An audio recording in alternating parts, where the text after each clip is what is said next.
Ladies and gentlemen, pay attention. This is your boy, the coach from the WWE. I would like to welcome you to the very first wrestling podcast in the world to take you on a weekly deep dive into classic matches along with legends of the squared circle. Enjoy the discussion. Enjoy the back and forth. There's so much to get into. Ladies and gentlemen, this is The Payoff.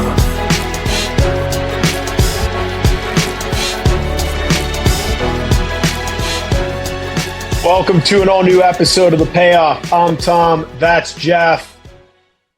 Jeff, you can look, but you can't touch.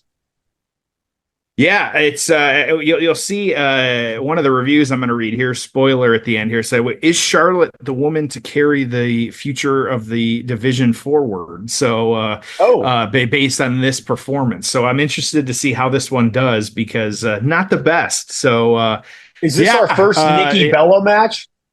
I believe it is. Yeah, not our first Charlotte, but definitely our first Nikki Bella match. Okay. How did you select this one? Yeah, this was one, just kind of the timing for one, based on the year. That's what we shoot for a lot of times. But this is one, it was ranked pretty decent. And I've had it on the list for a while here. I've been trying to squeeze a women's match in here, but there was a lot of moving pieces on this one. Kind of the debut of the new revolution, if you will, of the going from the divas to the women. And so I think that's a big part of why I was interested in doing this one, is I haven't revisited that in a while. I know we always hear the, AEW as the best women's division ever versus, WWE's been saying it as well too. So it's just, it's an interesting argument to hear all the time, but at the same time, why not give it a little bit of attention that it deserves? Love it. Okay. I'm pumped to cover this one, shorter match. There's a lot to talk about. So let's get right into the build. Oh, it's time for the build.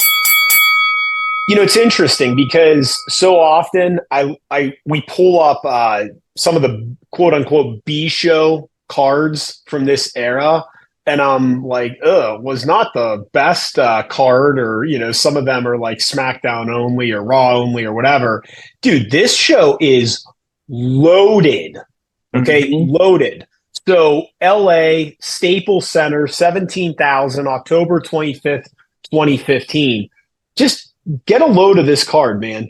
So on the main show, we start out Del Rio defeating John Cena for the U.S. Championship. Roman Reigns defeating Bray Wyatt in a Hell in a Cell match. New Day retaining the Tag Team Championships over the Dudley Boys. Then the match we're going to cover. Then Seth Rollins retaining his World Heavyweight Championship against Kane. Kevin Owens retaining his IC title against Ryback. And in your main event, in a Hell in a Cell, Brock Lesnar accompanied by Paul Heyman defeating The Undertaker. So, that is a hell of a card. You got 3, 4, 5, 6, maybe 7, 8, 9, 10, 11, 12, 13, 14, 15 Hall of Famers.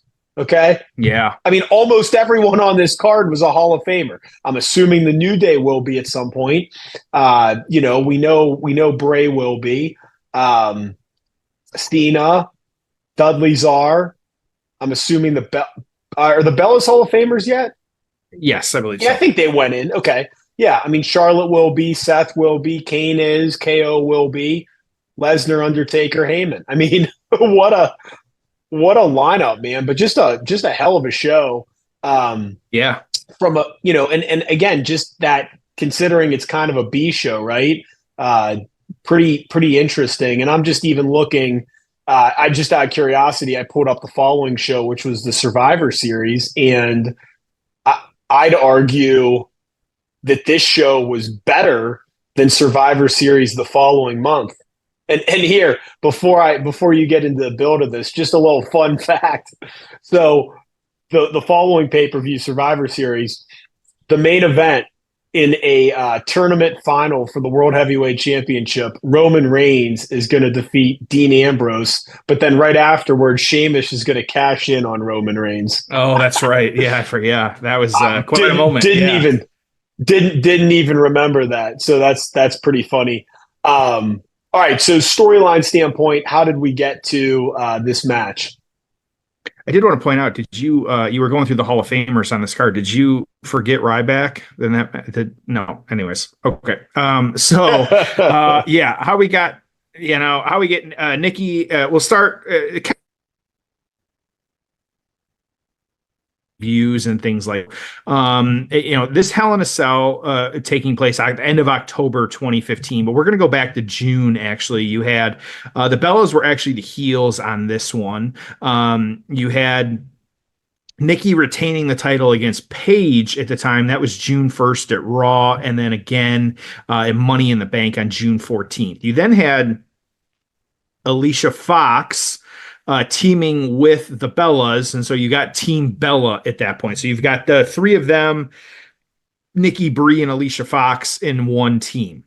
Beast of the East, you had Nikki actually beating Paige and Tamina for the title there. But then you had, this is where, of course, as we all remember, the revolution in the women's division.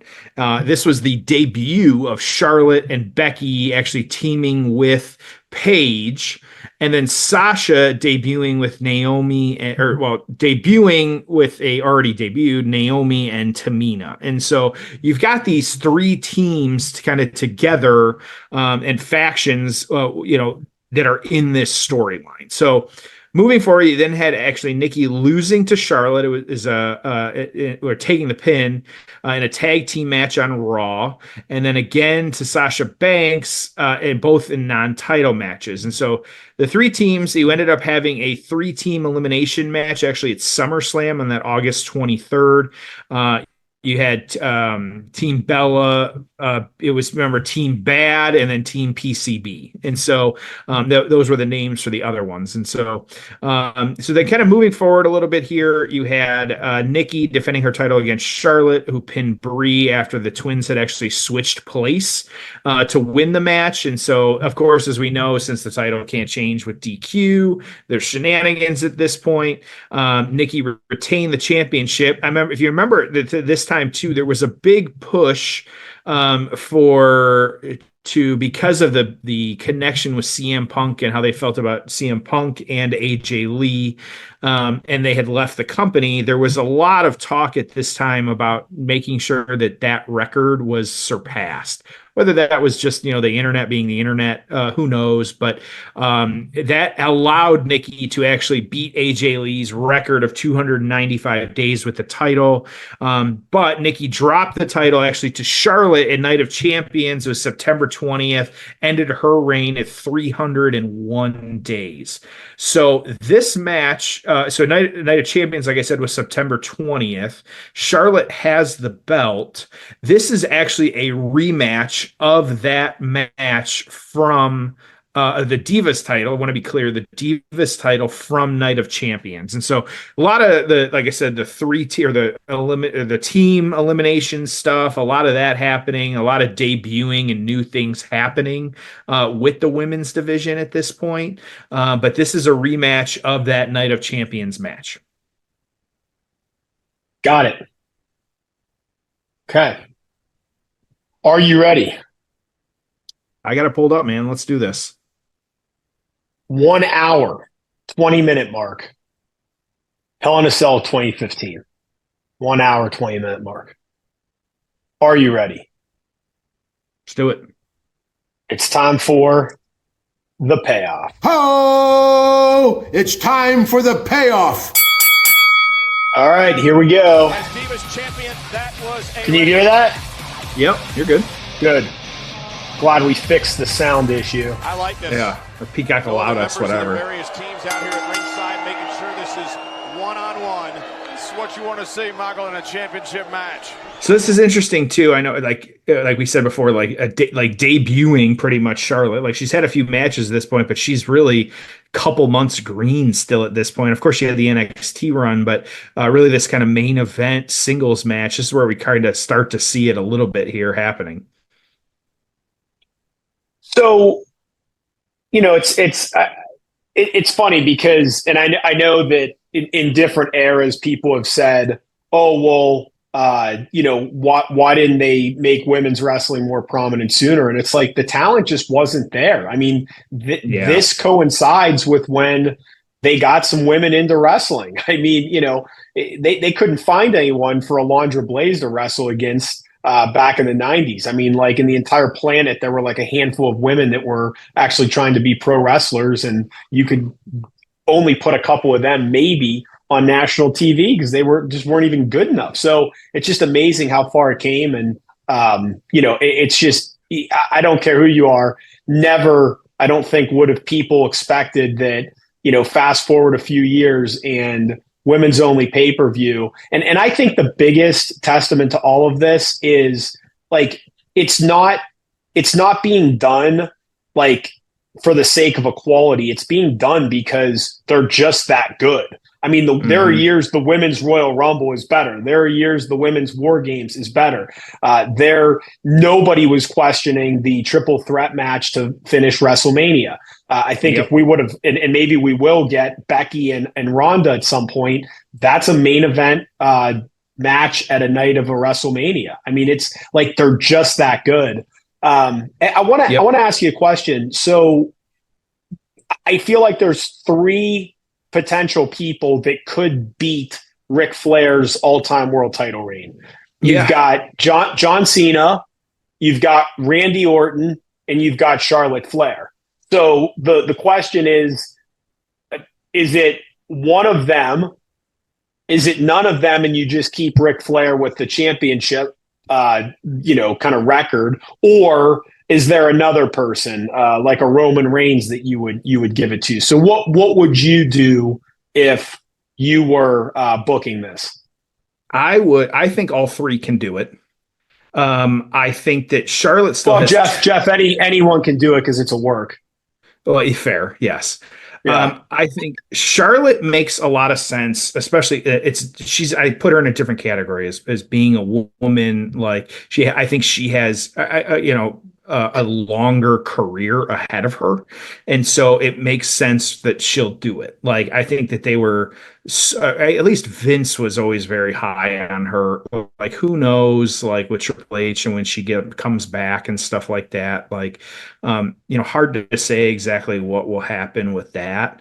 I think you don't bring Cena back and not do it. I mean, is that like part of the story though? Maybe is like, he can't do it. So I think that, but like, maybe give him a short reign. I don't think like, he can be, it feels weird to say it, but he could be a transitional champ, but also like, how do you get the belt off of certain people? Like we're in a situation now too, where I feel like there's less, the pool is smaller of people that could potentially dethrone the current champs. Like, is CM Punk going to beat Gunther? I don't know. And so, but also like, Randy Orton had the chance as a great match. Like, he wasn't the one. And so, I think Randy too, like, he just signed another long-term deal. So I think he's, so that's where I mean, he signed like a 5-year extension. So it's like, how does he not end up in the mix? I mean, it just by accident, you figure like he might, end up with a world championship again. So, yeah, it's just tough. I mean, I think where my mind goes is, the proverbial what's best for business, right? So, like, obviously there's money in Cena chasing it. So I'm sure at some point, he's going to be in a position to chase it. He's going to get at least one world title shot. Now, do you give it to him or not? There's no value in Ric Flair holding the record. So someone needs to break it. I mean, I don't mean to be like rude, but it's like, Ric Flair's not going to wrestle again. Ric Flair isn't going to live forever, even though it feels like he might. So it's, even if you transitioned it to Cena, there's money in him doing it. There's a huge moment in him doing it. And then, John Cena is going to be an ambassador for the company for the next 30 years. So it's like him being the all-time GOAT, most world champions ever, has value for the company as an ambassador in whatever role they put him in. So that's where I think I go to Cena. Orton, great talent, but he's not an ambassador. You're not going to put him on ESPN Good Morning America like you would with a John Cena, but you could have him chase that record. So my answer to this is Cena. Of those three or of anyone else, I think it just makes sense. And then you could always have Orton chase that. You could always have Reigns chase that. You could always have Charlotte chase that. I don't understand too, and my brother has always said this. I think you and I have both always seen it too. Is like Randy Orton is the most over wrestler on the freaking planet at any given point. Like I don't understand. Like I was gonna say I don't fully understand the appeal. Like of what makes him stand out like it does, but also like he's been hotter in the last year than he has been in a really long time. Like all of a sudden, what I forget which premium live event it was, but all of a sudden you start singing his theme song, and dude is like to the moon. Like it's unbelievable. So I'll give you my theory on it is perhaps the reason he's so like you and I don't get it because we're in that we grew up with the 90s and then the Attitude Era, and Cena, Orton was was not in our kind of heyday of Orton was not in our heyday of fandom. So he might be to someone that's 30 or under their Stone Cold or their Rock or their Mick Foley. So that's my only thinking is they just grew up more watching him.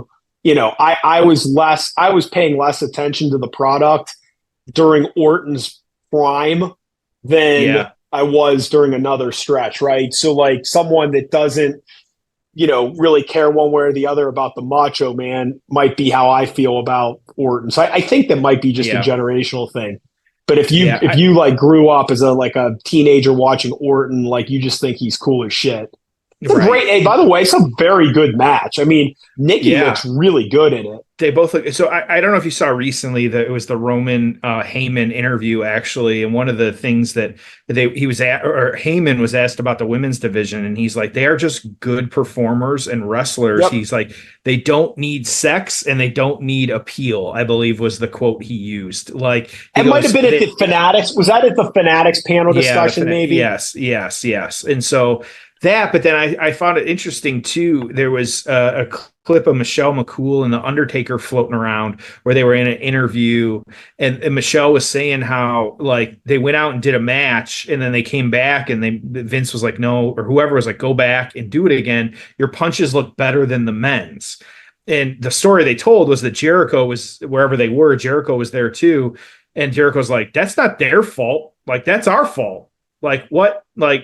No, and so they actually did go back out, change their gear, and film the match again. But at the time, that's crazy to think about. I don't know. This is gonna be wild here. Oh, geez. Ooh, geez, that looked rough. Yeah, that's just a weird angle there. Yeah, but yeah, that was at a point where that was if you're to believe that, and Undertaker and Jericho telling that I have no reason to not believe them. Why would the Undertaker lie?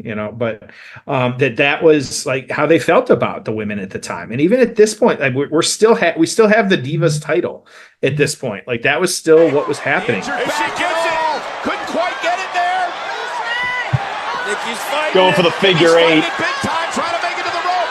Charlotte hasn't able to bridge and now reversing it. Again, the injured back coming into play. The injured back coming into play. I thought it was over there.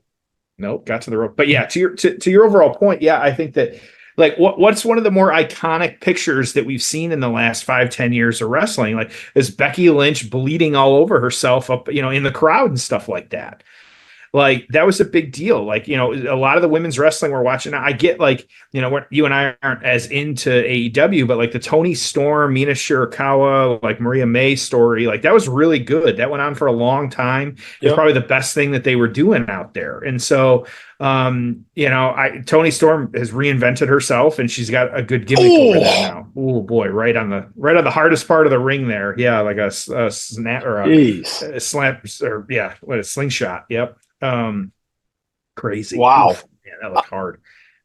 Well, and how, by the way, how how difficult does Ronda Rousey seem? Oh God. You said her and Becky and having a match again. Like, I just don't like, I don't see her ever coming back. She just seems like just incredibly high, like just a very high maintenance person. There's your tap. Here is your winner by submission.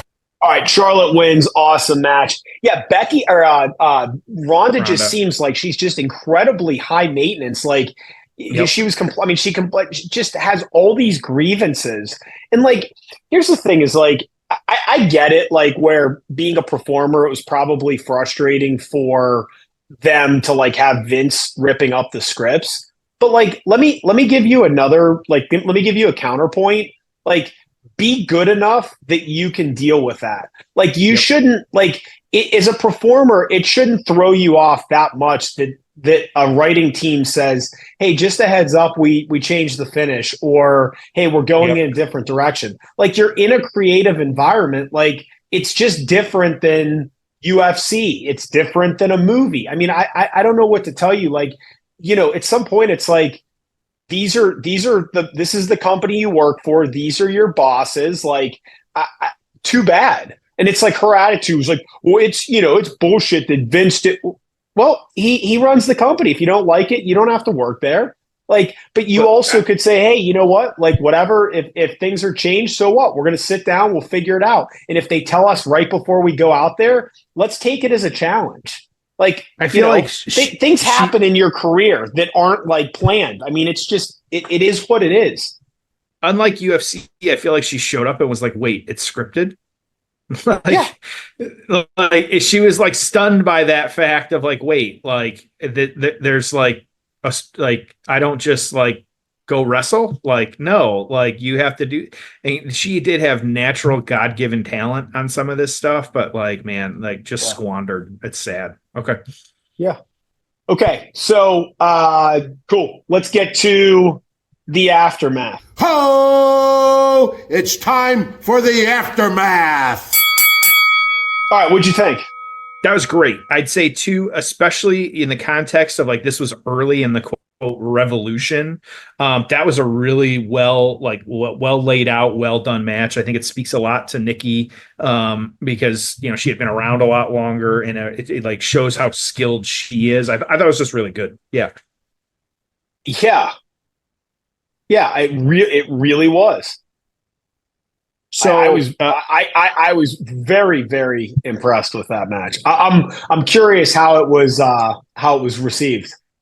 Yeah, so this one, getting into the aftermath, and Nikki actually went away for a little bit. She had surgery on her neck, but she returned actually the following SummerSlam 2016, replaced Eva Marie, and she actually teamed with Natalya and Alexa Bliss against Becky Lynch, Naomi, and Carmella, who they beat. Nikki pinning Carmella on that one. Charlotte, on the flip side, retained her title. She ended up taking on Paige 3 occasions, Survivor Series, Raw, and TLC in December, excuse me. So just kind of continuing the story there, excuse me. For the women's division, PWI in 2015, Nikki number 1, Charlotte number 6. The Torch gave this one 2.25 stars. One of the reactions, the botched move was scary looking. I'm not totally sold on Charlotte yet as being ready to be the centerpiece of this era of the women's wrestling in WWE. That said, she's more prepared in the ring than most recent champs before her in recent years. Personality-wise, I still think she's finding her lane, so to speak, and there's an awkwardness to her. And there's awkwardness to a lot of her projecting of a persona at this point. This was voted the 3rd worst match over Kevin Owens and Ryback taking the first spot by a lot, New Day and the Dudleys, and then this match, which is interesting. It wasn't bad. And said the Observer said this was the best women's match on a pay-per-view show in a while. Nikki pretty much carried the action, beating Charlotte down early, 3.25 stars. So you've got 2.25 and 3.25. Way different. Yeah, way different. Yeah. So go ahead. Yeah, I'm with the Observer. I'm in the ladder here, Jeff. I thought that was a really good match. I don't know, man. Like, like, I'm not accusing anyone of anything, but like some of the critiques that I feel like some of these dweebs in the wrestling media have of the women, they just come across to me like not like overly sexist, but like, Yeah. would you say that about the men? Like, Right. I don't think they would. That, and I've heard Meltzer say so many things where I'm like, you would never say that about the men's talent. So like, okay, if it's not sexist, I don't know what it is, but it's like you're wrong. Like you're Yep. a complete moron. Yeah, so I just that's where I like some of that. I'm like, I don't know.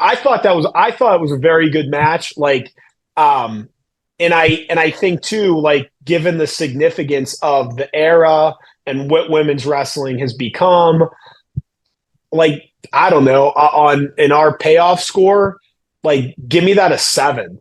Like, and I say that because like I enjoyed the match. Like you've got kind of the end of one era, the beginning of another era. Nikki got Hmm. so much better in the ring. Like she almost wasn't a wrestler and she was just supposed to be part of this like diva bullshit. And it's like now it's becoming women's wrestling. I thought Charlotte looked good. I mean, is she better now than she was, a decade ago? Yeah, but she was good then. And that all you have to do if you wonder if Charlotte could, if she was up to being a performer or whatever, did they not watch her in Natalia and NXT? Because that match was Yeah. phenomenal. I remember watching Yeah. that match live, and I'm like, holy shit! Like they Yep. can go. So Charlotte already had it at this point, and this match wouldn't, So the idea of like her needing to be carried and not sure if she's gonna. I mean, how do you like? How would you look at that even at the time? And how would you look at Charlotte and not go? She's going to be a massive star in the business. Like it was so obvious. I don't know how you could miss that. Well, and it's interesting to me too because I feel like she's gonna look green because she's wrestling with totally different people. Like you had Charlotte, Becky, Sasha, and Bailey like carrying NXT at this point. Like, and then she does like and doing pure wrestling down there. And then yeah, she does come up into WWE where it is still the divas and they're still trying to find like, oh, we can't be sexist assholes anymore. You've got Stephanie behind it in the Revolution, and so it's a totally different lane. So yeah, I get that she might like it might seem a little weird, like the one review said, or it might be a little awkward because like it just is. Like, it's starting a new job with new people and learning these things. And it's that's quote, it's not truly starting a new job. That's what it is. Like it really is. And so like the skills are there, but like kind of, working that. And so which did you give a number? I didn't hear you give a number. Yeah, I gave it a 7. Just yeah. Okay, yeah, that's where I'm at too. I think that it was like it is interesting because I think credit to Nikki because she was the divas. There was a lot of that still that little cringy stuff happening, but like she looked really good in this. Like it's been a while since I've just watched a Nikki Bella match, but she looked great. Like she was working hard. Like they said, she carried a lot of the start there. That doesn't mean Charlotte couldn't. It's just she's good in the ring. Like that's what it is. Yes. So with that, let's not forget, of course, our show sponsor, manscaped.com. Make sure you're checking out everything that they have. As always, we're still using that promo code PAYOFF. It's getting you 20% free shipping. They got all kinds of new stuff. Like just there's all kinds of things out there. So make sure to check all that out. They've got the different levels of the lawnmower 3.0, 4.0, 5.0, the new dome shaver for those of you that don't have the hair up top anymore on your head and kind of want something, to kind of work with that. Like, just all kinds of good stuff. Go to manscaped.com. Whenever you're checking out, just make sure to use our promo code PAYOFF, getting you 20% off and free shipping. It's only 10% now if you just sign up for their emails and stuff. And so we're giving you a little bit extra there. So make sure to get that checked out. Love it. Okay. Hey, we got a really good one next week. Certainly don't remember it happening, so I'm pumped to cover it. Yeah, speaking of Randy Orton, playing into that a little bit here, and so we're going D-Generation X and the Legacy should be really good. Love it. Okay, so Appreciate everyone listening. We got a good one next week, and we'll see you next week on an all new episode of The Payoff.